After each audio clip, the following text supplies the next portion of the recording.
I want to welcome you to the Ask Jeff YouTube channel. Here's today's question. How would Ezekiel have known Daniel, Ezekiel 14:17, and Jeremiah? Great question. It's actually kind of a simple one, and here's why.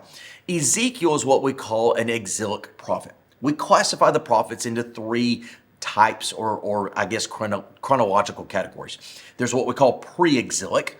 That would have been Isaiah, who obviously spoke hundreds of years before the Babylonian exile.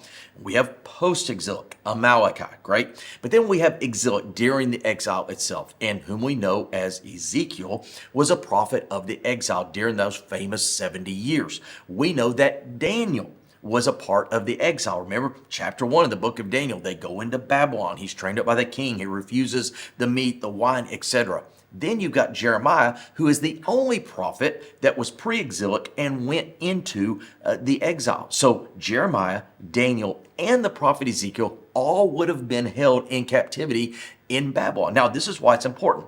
Don't think that they were all residents of the United States, living in places, living about their life. These were all Jewish people who were taken captive by the Babylonians. They would have been in a very concentrated area where they would have interacted with one another. So at the end of the day, there's this unique time period in Israel's history of 70 years where they are captive in Babylon. It just so happens that Daniel, Ezekiel, and Jeremiah were all there at the same time and easily would have known and interacted with each other. Great question. If you have one, send to askjeff.net. Maybe your question will be tomorrow's. Thanks for being a part of today's daily question. Now, we answer a question each and every day. Please feel free to submit a new question at askjeff.net. We may not have gotten to yours today, but we eventually will continue to be a part of this. Subscribe so you don't miss out on a question every day.